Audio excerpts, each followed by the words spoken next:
5 MP స్థానాల్లో బీజేపీని గెలిపించేందుకు KCR supari తీసుకున్నారన్న CM Revanth కామెంట్లకు counter ఇచ్చారు మాజీ మంత్రి హరీష్ రావు. సుపారీ తీసుకునే అలవాటు రేవంత్కే ఉందన్నారు హరీష్ రావు. కేసీఆర్ బిడ్డ బెయిల్ కోసం ఇయాల కాంగ్రెస్ ను ఓడించడం కోసం 5 పార్లమెంట్లలో చంద్రశేఖర్ రావు నరేంద్ర మోడీని గెలిపించడానికి సుపారీ తీసుకొని బీఆర్ఎస్ కార్యకర్తలు ఇయాల బొందబెట్టి వాళ్ళ ఆత్మ గౌరవాన్ని మోడీ కాళ్ళ దగ్గర తాకట్టు పెట్టిండు. సుపారీలు తీసుకునే అలవాటు రేవంత్ రెడ్డికి ఉన్నది. ఎందుకు ఈ మాట అంటే 3 బై ఎలక్షన్లు జరిగినాయి. దుబ్బాకలో కాంగ్రెస్ డిపాజిట్ పోయింది, నువ్వు సుపారీ తీసుకున్నావు. హుజురాబాద్లో కాంగ్రెస్ డిపాజిట్ పోయింది, నువ్వు సుపారీ తీసుకున్నావు.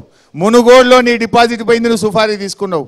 ఆనాటి ఉప ఎన్నికల్లోనైనా నేటి ఎంపీ ఎన్నికల్లో సుపారీలు తీసుకొని బీజేపీని గెలిపించే ప్రయత్నం చేస్తున్నది కాంగ్రెస్ పార్టీ. నీ డిపాజిట్ పోయేంత బలహీనంగా ఉందా కాంగ్రెస్ పార్టీ?